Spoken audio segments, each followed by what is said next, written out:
గజ్వేల్ పట్టణంలోని ఆర్&ఆర్ కాలనీలో గల లక్ష్మాపూర్ గ్రామంలో శ్రీ దేవీశర నవరాత్రోత్సవాల్లో భాగంగా మంగళవారం 9వ రోజు శ్రీ దుర్గామాత భక్తులకు దర్శనమిచ్చారు. లక్ష్మాపూర్ గ్రామంలో సుమారు 20 మందికి పైగా భవానీమాల ధరించి ప్రతిరోజు అమ్మవారికి ప్రత్యేక పూజలు నిర్వహిస్తున్నారు. ఈ సందర్భంగా భవానీమాత భక్తులు మాట్లాడుతూ తమ లక్ష్మాపూర్ గ్రామంలో శ్రీ దేవీశర నవరాత్రోత్సవాలు 2వ సంవత్సరం నిర్వహించడం చాలా సంతోషంగా ఉందన్నారు. గత 2 సంవత్సరాలుగా అమ్మవారి విగ్రహదాత తాజా మాజీ సర్పంచ్ కొల్చెలిమి స్వామి అని సందర్భంగా గుర్తు చేశారు. వారికి అమ్మవారి ఆశీస్సులు ఉండాలని, అదేవిధంగా నేడు దొంతుల భాగ్యలక్ష్మి ఆంజనేయులు వారి సహకారంతో అన్న ప్రసాద వితరణ నిర్వహించడం జరిగిందన్నారు.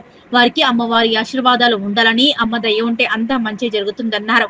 ఈ కార్యక్రమంలో తాజా మాజీ సర్పంచ్ కొల్చెలిమి స్వామి, భిక్షపతి గౌడ్, యాదవ్ గౌడ్, రాములు, భవానీ మాత భక్తులు, గ్రామస్తులు పెద్ద సంఖ్యలో పాల్గొన్నారు. జై భవాని.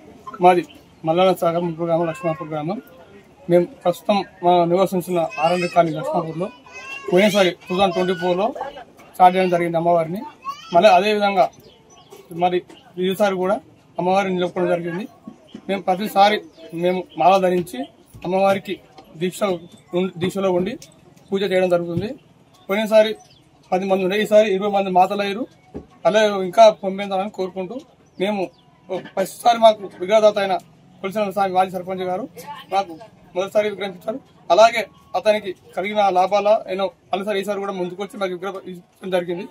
మేము ఘనంగా అమ్మవారిని పూజ జరుపుకుంటూ ఈ రోజు 9వ రోజు కాబట్టి దుర్గామాత అలంకరణలో మాకు దొంతుల భాగ్యలక్ష్మి, దొంతుల ఆంజనేయులు గారు మాకు ఈరోజు అన్నదాన ప్రసాదం చేయడం జరుగుతుంది. వారి ఆశీస్సులు భగవంతుడు దుర్గామాత కలిగించాలని కోరుకుంటూ జై భవాని. రేపు అమ్మవారు నవరాత్రులు పూర్తి చేసుకుని తన గంగమ్మ ఒడికి బయలుదేరడం జరుగుతుంది. దానిలో భాగంగా మేము ఈరోజు అన్నప్రసాదన చేసి అమ్మవారికి నైవేద్యం సమర్పించి రేపు అమ్మవారి నిమజ్జనం చేయడం జరుగుతుంది.